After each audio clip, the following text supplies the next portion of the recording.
ఇక వార్తలు చూద్దాం. లాక్డౌన్ తర్వాత స్కూల్స్ ప్రారంభమైన 4వ రోజే ఓ స్కూల్లో అగ్ని ప్రమాదం జరిగింది. హైదరాబాద్ పాతబస్తీ గౌలీపురలోని శ్రీనివాస్ హై స్కూల్లో ఒక్కసారిగా మంటలొచ్చాయి. దాంతో స్కూల్ ఆఫీస్ రూమ్ను పూర్తిగా దగ్ధమైంది. ప్రమాద సమయంలో స్కూల్లో 40 మంది విద్యార్థులున్నారు. మంటలను చూసి విద్యార్థులు బయటకు పరుగులు తీశారు. 2వ అంతస్తు నుంచి స్టూడెంట్స్ పక్క బిల్డింగులపైకి దూకారు. షార్ట్ సర్క్యూట్ ప్రమాదం జరిగినట్లు తెలుస్తోంది. స్కూల్ యాజమాన్యం సమాచారం ఇవ్వడంతో అగ్నిమాపక సిబ్బంది హుటాహుటిన సంఘటనా స్థలానికి చేరుకుని మంటలను అదుపు చేశారు. ప్రమాదంలో ఎవరికీ ఏమీ కాకపోవడంతో స్కూల్ యాజమాన్యం, పిల్లల తల్లిదండ్రులు ఊపిరి పీల్చుకున్నారు.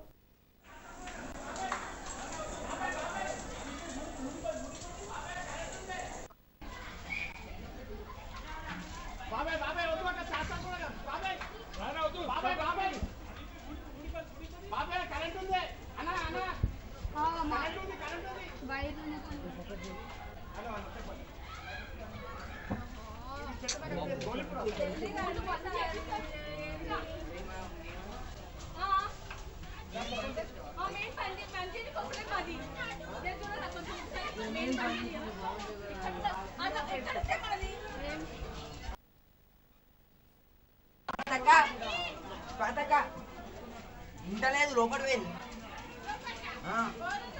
లోపలికి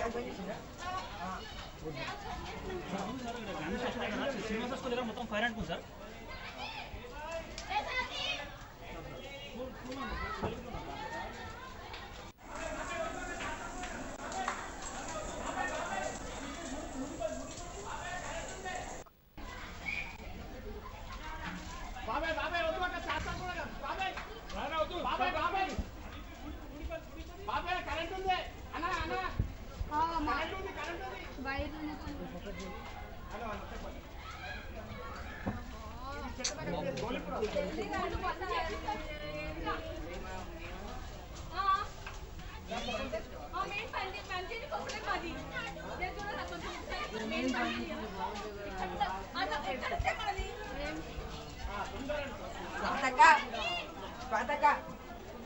ఇంటలేదు లోపడి వెళ్ళి లోపలికి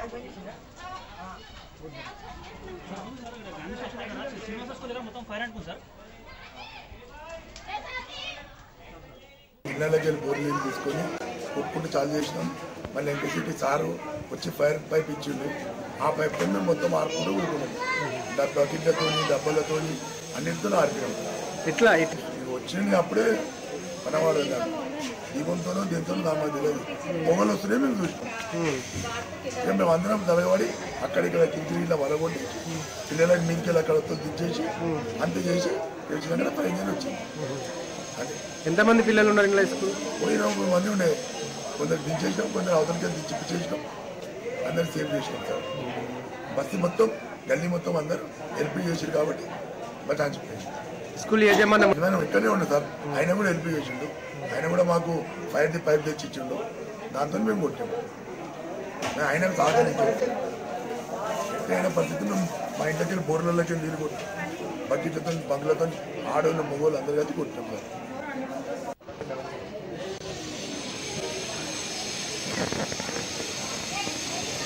ఈరోజు గౌలీపురంలో మేకల్ మండి దగ్గర ఉన్న శ్రీనివాస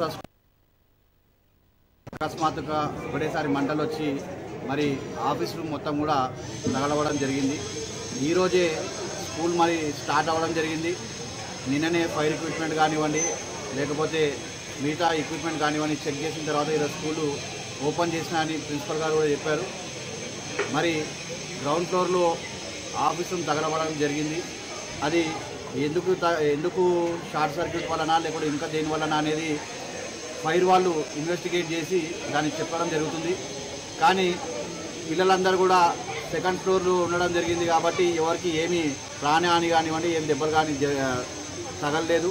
ఇక్కడ లోకల్గా ఉండే యూత్ కూడా ఆ బిల్డింగ్ నుండి పక్క బిల్డింగ్కి పిల్లలందరికీ షిఫ్ట్ చేసి మరి పక్క బిల్డింగ్ నుండి కూడా పిల్లలందరినీ మరి సేఫ్టీ రూట్గా తీసుకెళ్లడం జరిగింది. ఈ మంట నుండి పక్క జరిపి దాదాపు 150 మంది పిల్లల వరకు కూడా ఉంటారు.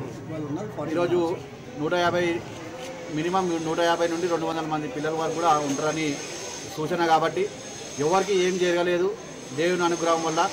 కానీ ఈ ఫైర్ ఇన్సిడెంట్స్ ఈ ఫైర్ సేఫ్టీ ఉంది, స్కూల్లో కూడా ఫైర్ సేఫ్టీ ఉంది కాబట్టి కూడా ఎక్కడ స్ప్రెడ్ కాకుండా ఉన్నది కాబట్టి పిల్లలకు కూడా ఏం కాలేదు. అదేవిధంగా ఇక్కడ లోకల్గా ఉండే యూత్ కానివ్వండి, చుట్టుముట్టు ఇంటి వాళ్ళు కూడా అందరూ కూడా కరెక్ట్ టైంలో ముందుకు వచ్చి మన పిల్లలందరినీ కూడా జాగ్రత్తగా పక్క బిల్డింగ్ నుండి తరలించడం జరిగింది. కాబట్టి ఎవరికి ఏం జరగలేదు బై గాడ్స్ గ్రేస్. కాబట్టి ఎవరైనా అని స్కూల్స్ ఇప్పుడు స్టార్ట్ చేస్తున్నారు కాబట్టి ఇది మొట్టమొదటి మనకు ఇన్సిడెంట్ కాబట్టి ప్రతి ఒక్క స్కూల్ కూడా ఖచ్చితంగా ఫైర్ కానివ్వండి, స్విచ్ బోర్డ్స్ కానివ్వండి, ఫైర్ షాక్ రాకుండా, ఎందుకంటే దాదాపు 6 నుండి 8 మంత్స్ వరకు స్కూల్స్ క్లోజ్ ఉన్నాయి కాబట్టి అన్ని ఎలక్ట్రికల్ స్విచ్ బోర్డ్స్ కానివ్వండి, వైరింగ్ కానివ్వండి, లేకుండా ఫైర్ సేఫ్టీ ఎక్విప్మెంట్ వేచి చూడవలసిందిగా అనుకుంటున్నాను. కొద్దిసేపట్లో తెలుస్తుంది. అది పిల్లలు కానీ తల్లిదండ్రులు కానీ ఎట్లా పిల్లలకు తల్లిదండ్రులకు అదే చెప్తున్నాను. పిల్లలు అందరు కూడా ఈరోజు ఐఎస్ సదర్న్ డివిజన్ తాజా కార్పొరేటర్ జంగం శ్వేతారెడ్డి మామ చంద్రశేఖర్ రెడ్డి అనారోగ్యంతో కన్నుమూశారు. చంపాపేట్ బృందావన్ కాలనీలో చంద్రశేఖర్ రెడ్డి పార్థివ దేహాన్ని పలువురు బీజేపీ నాయకులు సందర్శించి నివాళులర్పించారు. సైదాబాద్ ధోబీఘాట్ శ్మశాన వాటికలో అంత్యక్రియలు నిర్వహించారు. బీజేపీ రాష్ట్ర నాయకుడు జంగం మధుకర్ రెడ్డి సతీమణి శ్వేతారెడ్డి ఇటీవల జరిగిన గ్రేటర్ ఎన్నికల్లో బీజేపీ కార్పొరేటర్. విద్యార్థులకు ఇంటర్నెట్ వాడకంలో అవగాహన కల్పించే ఉద్దేశంతో నగర పోలీసులు, హైదరాబాద్ సిటీ సెక్యూరిటీ కౌన్సిల్ సంయుక్తంగా సైబర్ స్మార్ట్ అనే కార్యక్రమాన్ని ప్రారంభించారు. దీని ద్వారా విద్యార్థులకు సైబర్ సేఫ్టీ, డిజిటల్ విద్యా విధానంపై అవగాహన పెంపొందిస్తున్నారు. మొదటి దశలో హెచ్ఈఎస్సి హైదరాబాద్లోని 100 ప్రభుత్వ, ప్రైవేట్ స్కూల్లో స్మార్ట్ పోర్టల్ గురించి అవగాహన తెచ్చారు. అలాగే ఇంకా మరిన్ని స్కూళ్లకు చెందిన విద్యార్థులతో సైబర్ స్మార్ట్ పై అవగాహన తీసుకురానున్నారు. గురువారం నగర పోలీస్ కమిషనర్ అంజనీ కుమార్ ఆన్లైన్లో ఈ అవగాహన తరగతులను ప్రారంభించారు. ఈ సందర్భంగా ఆయన మాట్లాడుతూ డబ్ల్యూఎస్ఎస్ బృందానికి అభినందనలు తెలిపారు. అనంతరం నగర అదనపు సిపి శిఖా గోయల్ మాట్లాడుతూ పిల్లలు ఇంటర్నెట్ వాడుతున్న సమయంలో తల్లిదండ్రులు, ఉపాధ్యాయులు జాగ్రత్తలు చెప్పాలని సూచించారు. అవగాహనతోనే సైబర్ వేధింపులు, సైబర్ నేరాలను అరికట్టవచ్చని సూచించారు. ఈ సమావేశంలో CCS joint CP, cyber security forum convener Avinash Mahanti, SB joint CP Tarun Joshi, ఆయా కంపెనీల ప్రతినిధులు పాల్గొన్నారు. Inventing and innovating lot of computer things. He had mentioned in one of the interview that no individual can ever use more than 1 GB of data. And now our cell phone is having one I guess terabyte data also. So now when the experts could not anticipate it, how do we expect the common person, children, to know about the nuances, the challenges, the risks in the use of technology? I remember maybe about 35-40 years back, much before the age of computer had set in, Alvin Toffler had written a book, Future Shock, and in that he had mentioned that the pace of change, the rapid pace of change would be so much that the society would find it very difficult to adjust to the changing scenario about what is happening there. And that is why when we are seeing the change of technology, almost every 1.5 year to 2 years, the computing capacity of the computer is getting double, the storage capacity is getting double, and the number of usage, the number of users, they are, I think, multiplying every 6 months. So the situation is there. It is all the more a situation which puts lot of pressure, responsibility on each one of us to save the vulnerables, particularly children and other segment of the society. I would always compare change of technology, how it brings the safety and security regulations. In the 5,000 years of history of humankind, motor vehicle was introduced just 120 years ago, when Ford Motor Company in perhaps 1906 introduced the first car, which became commercial maybe in 1920s, about 100 years ago. But when we see the rules and regulations with regard to road safety, the Motor Vehicle Act, the latest amendment came in 1995. So as the traffic on the road increased, the complications with regard to road safety had to be checked with the help of Road Safety Act and road safety regulations. Compared to that, when we see the cyber world, the traffic in the cyber world is much more faster than any movement which we had ever imagined. Whether it is the dark net, whether it is the proxy server, whether it is the stealing of identity, all those things have been going up every 3 to 4 months to a new level where even the sophisticated police officers, they find it very difficult to cope up. Turkayamjal municipality అవినీతికి పాల్పడుతున్న town planning అధికారి ఉమాను వెంటనే suspend చేయాలని demand చేస్తూ CPI demand చేసింది. ఆ party జిల్లా కార్యవర్గ సభ్యులు ఓరుగంటి యాదయ్య ఆధ్వర్యంలో కమిషనర్కు వినతిపత్రం సమర్పించారు. అక్రమ నిర్మాణదారులతో కుమ్మక్కై అవినీతికి పాల్పడుతున్నారని వారు ఆరోపించారు. హెచ్ఎండిఏ నిబంధనలకు విరుద్ధంగా చేపడుతున్న అక్రమ నిర్మాణాలపై ఎన్నిసార్లు ఫిర్యాదు చేసినా పట్టించుకోవడం లేదని ఆగ్రహం వ్యక్తం చేశారు. ఈ కార్యక్రమంలో సిపిఐ నాయకులు డి భరత్ బాబు, పి శివకుమార్ గౌడ్, చక్క యాదగిరి తదితరులు పాల్గొన్నారు. ఈరోజు తుర్కియంజాల్ మున్సిపాలిటీలో జరుగుతున్న అక్రమ నిర్మాణాలపై అవినీతికి సంబంధించినటువంటి అంశంలో మున్సిపల్ కమిషనర్ గారిని కలిసి సంబంధిత బాధ్యులని ఇక్కడ ఉన్నటువంటి టీపీఓ గారిని, ఉమా గారిని సస్పెండ్ చేయాలని డిమాండ్ చేస్తూ ఈరోజు ఫిర్యాదు చేయడం జరిగింది. ప్రధానంగా అక్రమ కట్టడాల విషయంలో ఫిర్యాదు చేసినప్పటికీ ఎటువంటి స్పందన లేకుండా ఫిర్యాదులను ఆసరగా చేసుకొని అక్రమ నిర్మాణదారుల వద్ద వసూలు చేసుకొని ఆ రకంగా ఈరోజు టౌన్ ప్లానింగ్ డిపార్ట్మెంట్ ఉన్నటువంటి పరిస్థితి ఉంది. అదేవిధంగా ఇక్కడ జరుగుతున్నటువంటి అక్రమ నిర్మాణాల్లో అనేక విషయాల్లో ఈరోజు మున్సిపల్ ఆఫీస్ నుంచి నిర్మాణాల మీద కొన్నిటి మీద చర్యలు తీసుకోవడం జరిగింది. ఈ చర్యలను కూడా దాదాపుగా చూస్తే కేవలం రేకుల రూమ్ల మీద తీసుకున్నటువంటి పరిస్థితి ఉంది. కానీ పెద్ద పెద్ద కట్టడాలు, అపార్ట్మెంట్లు నిర్మాణాలు ఏవైతే ఉన్నాయో వాటి మీద చర్యలు తీసుకోకుండా ఈరోజు పెద్దోని దగ్గర డబ్బులు వసూలు చేసుకోవడానికి చిన్నోని మీద ప్రతాపం చూపించేటువంటి కార్యక్రమం చేస్తున్నటువంటి పరిస్థితి ఉంది. ఇది గతంలో కూల్చివేతలు జరిగినటువంటి ప్రాంతాల్లో కూడా ఈరోజు యథావిధిగా ఈరోజు మళ్ళీ నిర్మాణాలు జరుగుతున్నాయంటే ఆ రకంగా డబ్బులు ఇచ్చిన తర్వాత అక్రమ నిర్మాణదారులు డబ్బులు ఇచ్చిన తర్వాత అవి సక్రమంగా అయిపోయేటువంటి పరిస్థితి ఉంది. అంటే డబ్బులు ఇస్తే సక్రమం అవుతుంది, డబ్బులు ఇవ్వకపోతే అక్రమం అయ్యేటువంటి పరిస్థితి ఈరోజు మున్సిపల్ అధికారుల పరిస్థితి ఉంది. గ్రీన్ ఇండియా ఛాలెంజ్ ఒక అద్భుత కార్యక్రమం అని ప్రతి ఒక్కరూ ఈ కార్యక్రమంలో పాల్గొని మొక్కలు నాటి పర్యావరణాన్ని కాపాడాలని సినీ నటి సుమిత్ర అన్నారు. నగరంలో కోట్ల విజయభాస్కర్ రెడ్డి స్టేడియంలో ఆమె మొక్కలు నాటారు. పర్యావరణ పరిరక్షణ కోసం ఎంపీ సంతోష్ కుమార్ చేపట్టిన గ్రీన్ ఇండియా ఛాలెంజ్లో అందరూ భాగం కావాలని సుమిత్ర పిలుపునిచ్చారు. సినీ ఆర్టిస్టులు వినోద్ బాలా, చక్రవర్తి, గోపాలరావును గ్రీన్ ఇండియా ఛాలెంజ్ కోసం ఆమె నామినేట్ చేశారు.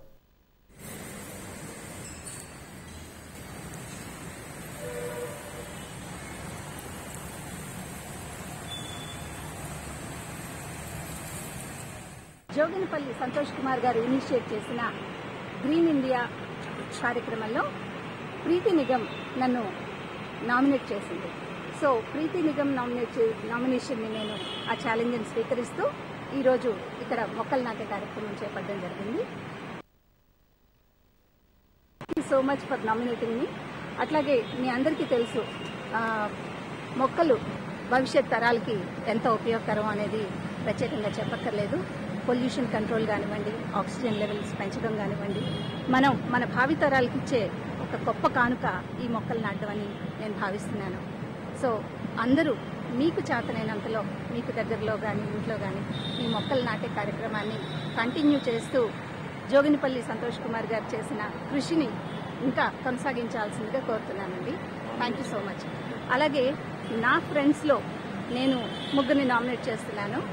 వారిలో మొదట వినోద్ బాల గారు, తర్వాత చక్రవర్తి గారు, అలాగే గోపాలరావు గారు. వీరు ముగ్గురు కూడా ఈ మొక్కలు నాటే కార్యక్రమంలో పార్టిసిపేట్ చేసి తమ వంతు కృషిని అందరికీ అందిస్తారని ఆశిస్తున్నాను. ఉప్పిన సినిమా ట్రైలర్ వచ్చేసింది. యంగ్ టైగర్ ఎన్టీఆర్ ఈ చిత్ర ట్రైలర్ను రిలీజ్ చేసి చిత్ర యూనిట్కు శుభాకాంక్షలు తెలిపారు. ప్రేమంటే ఓ లైలా మజ్నూలా, దేవదాసు పార్వతిలా, ఓ రోమియో జూలియట్లా, అదో మాదిరిలో ఉండాలరా. ఒరే తాలింపు బస్సు ఊర్లోకి వచ్చేస్తుందిరా. అబద్ధాలు ఆడితేనే ఆడపిల్ల పుడతారంటే మరీ ఇంత అందత్తి పుట్టిందంటే మినిమం వీళ్ళు బాబు మర్డర్ ఏమైనా చేసి ఉంటాడేట్రా.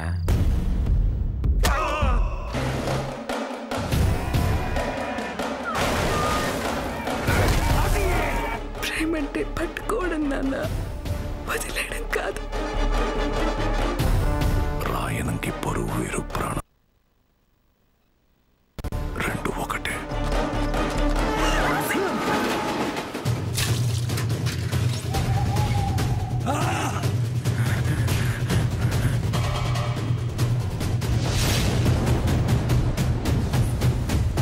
నువ్వంటే నాకు అది మా అదృష్టం బేవమ్మా.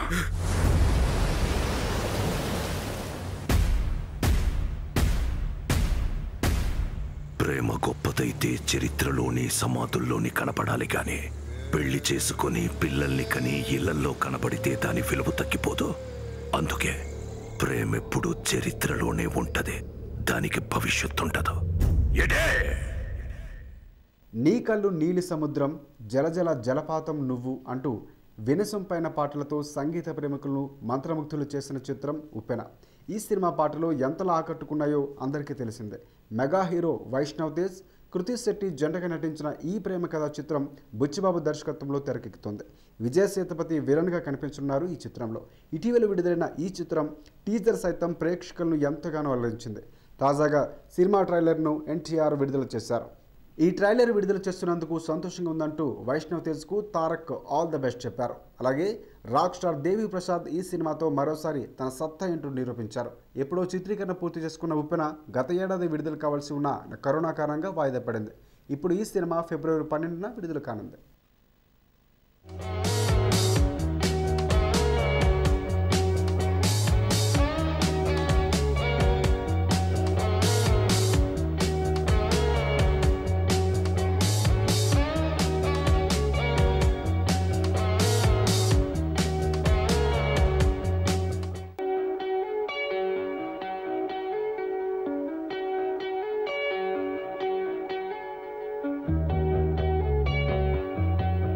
థ్యాంక్ యూ తారక్ అన్న, నా ఫస్ట్ సినిమా ట్రైలర్ లాంచ్ చేసినందుకు చాలా ఆనందంగా ఉంది.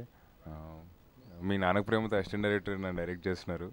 మీరు వాటర్లో తోసేయడాలు అవి చేసిన డైరెక్టర్ బుచ్చి గారు మాట.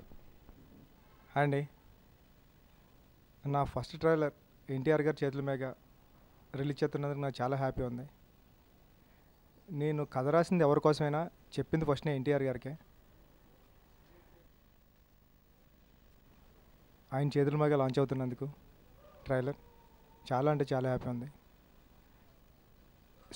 ఉప్పుని షూటింగ్ జరుగుతున్న మధ్యలో కాల్ చేసి ఎలా వస్తున్నారని అడిగేవారు. మీకు నేరేషన్ ఇచ్చిన ఆ సపోర్ట్తోనే చిరంజీవి గారికి, విజయ్ సేతుపతి గారికి, దేవి గారికి ఆ ఎనర్జీతోనే ఇచ్చుకుంటే వెళ్ళిపోయాను. ఇప్పుడు ఉప్పునే తీశాను. Thank you sir, thank you very much sir.